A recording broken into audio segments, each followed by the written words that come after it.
Alright, this is Dave of Dave Trains, and I've got a couple buildings I'm going to try to fit in for my little stockyard. I got this one off eBay. I don't know, it's been a pretty good while ago. This is an uh, old structure, old model for Model Power.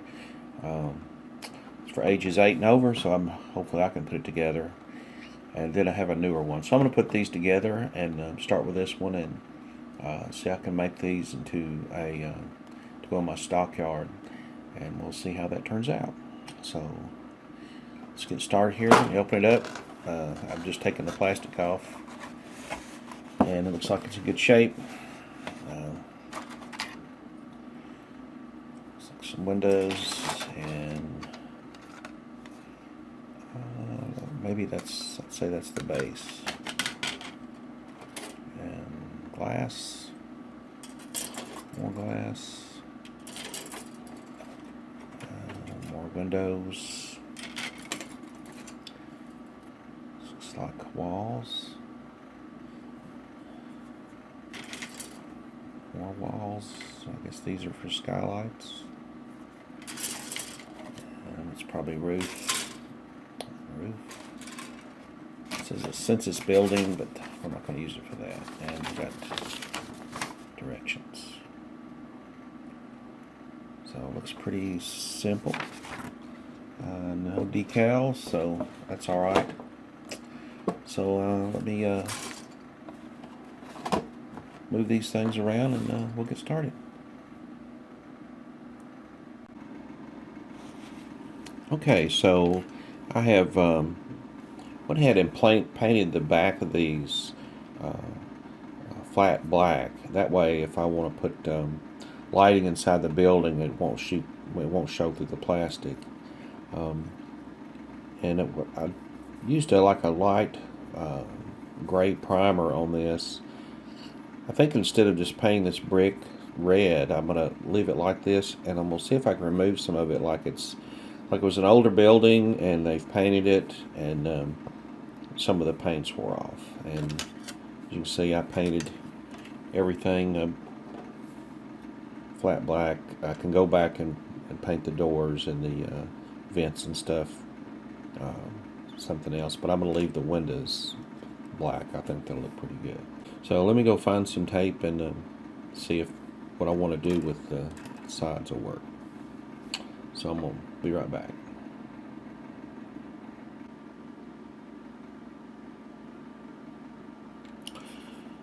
Okay, so I found some tape, and this did not work like I wanted, so I probably waited too long before I tried it.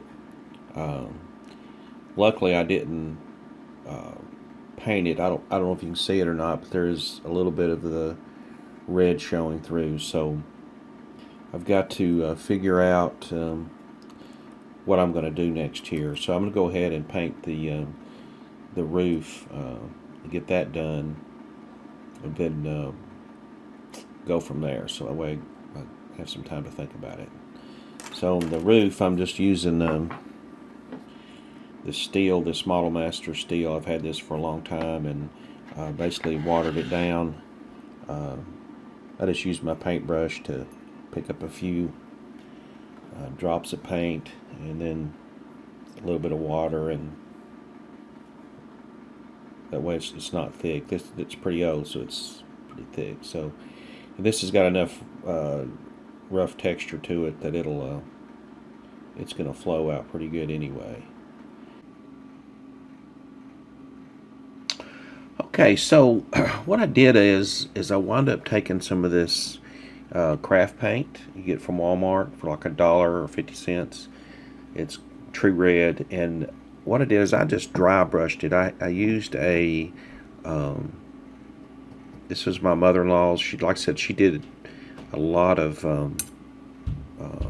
ceramics, and it's this type of brush. It's kind of a stiff brush, and you can see that. But I get just a little bit of this red paint on it, and as you can see, I dab almost all the paint out of it, and then basically just dry brush over the gray, and that came out good. And normally I would wash this in either black ink or black paint real thin, but I kind of thought I wanted to see the mortar between the bricks, and I don't know if you can see it very good, but this just has two light washes.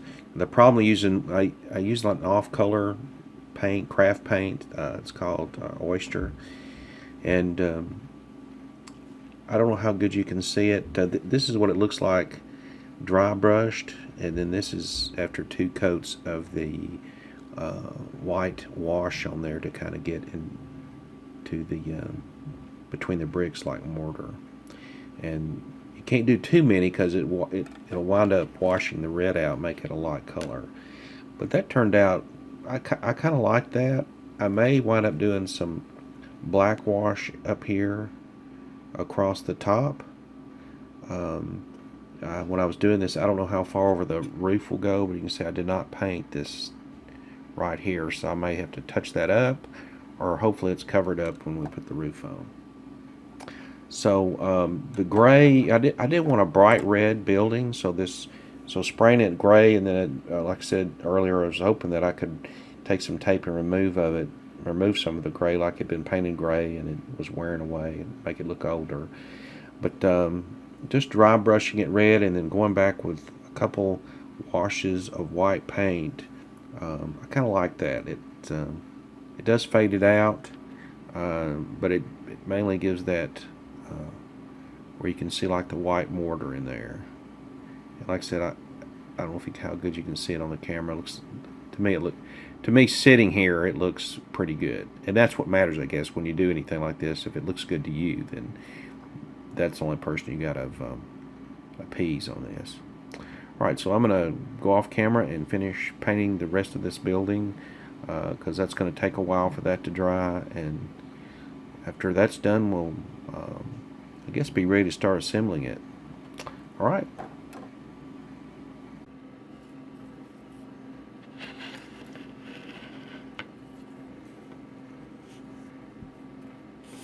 Okay, so what I did is I used this type of brush. It's a real stiff brush.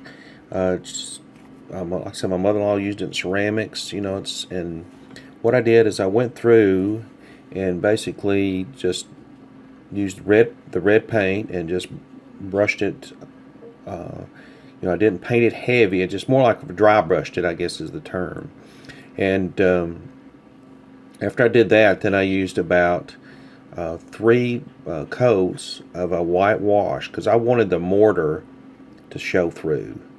But of course, when you do that, then the red gets lightened up. So I wound up having to go back, and I used like this is a little brush that I had that I wound up having to cut off because the ends were frayed. But it's like a little flat brush like this, and I just took the red paint, brushed most of it off, and I would rub it across my thumb to see how much paint was left.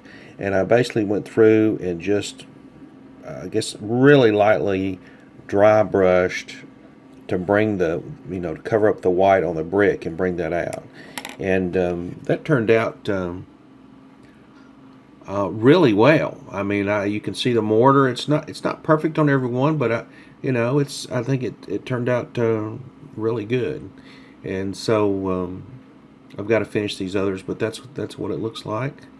I'll probably have to finish that tonight, and then I think tomorrow I'm going to have to paint some doors and stuff, but I'll probably go ahead and start assembling this tomorrow, I guess. So alright, we'll continue on with this build later. Alright, you can see I've cut out some of the windows and sanded them down a little bit with a little emery board, and starting to glue those in, and I think that looks really good. What I'm going to do is I'm going to glue the windows in and set those aside to dry for a few minutes, and then the doors and stuff, I'm going to paint those steel colored, I think, and put those in there. And I really wasn't sure what these little things were. Then I realized they're the louvers for the little corner parts that go up here. So I probably need to paint those also and have to let those dry. So I'm just going to glue windows in and go from there. As always, less is more when it comes to glue.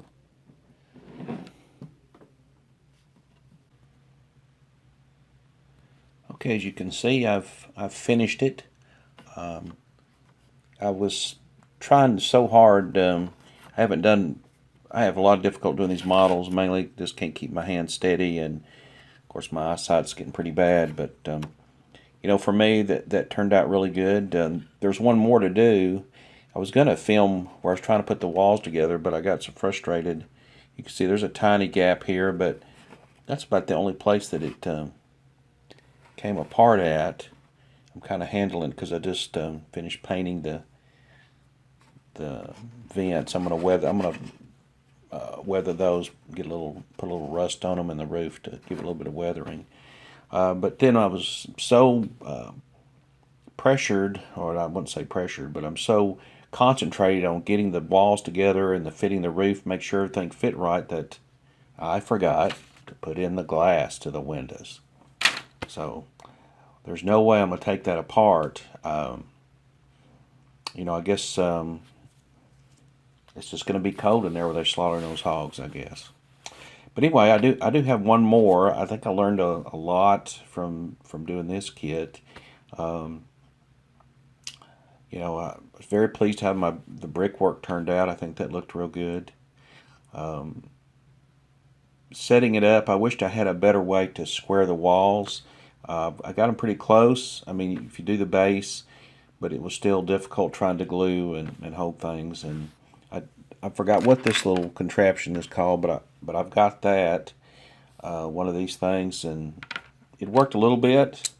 But there's the walls have pins on the inside, and I couldn't put this up even, so it you know, it came together pretty good. It was a pretty good little kit. This type of kit would be good if you were doing like a laboratory. I've actually, probably dating myself, remember laboratories that looked like this at big chemical companies. You'd be surprised on the glass right here, how much light that would let in a building if you kept it clean and it wasn't broke or anything. So anyway, I've got one more to build, and once I get that, then I have one more building, and then I can continue on building my little stockyard, and we'll go from there. So as always, if you got any comments, I'd love to hear them. I really appreciate you all watching, and you have a great day. Bye-bye.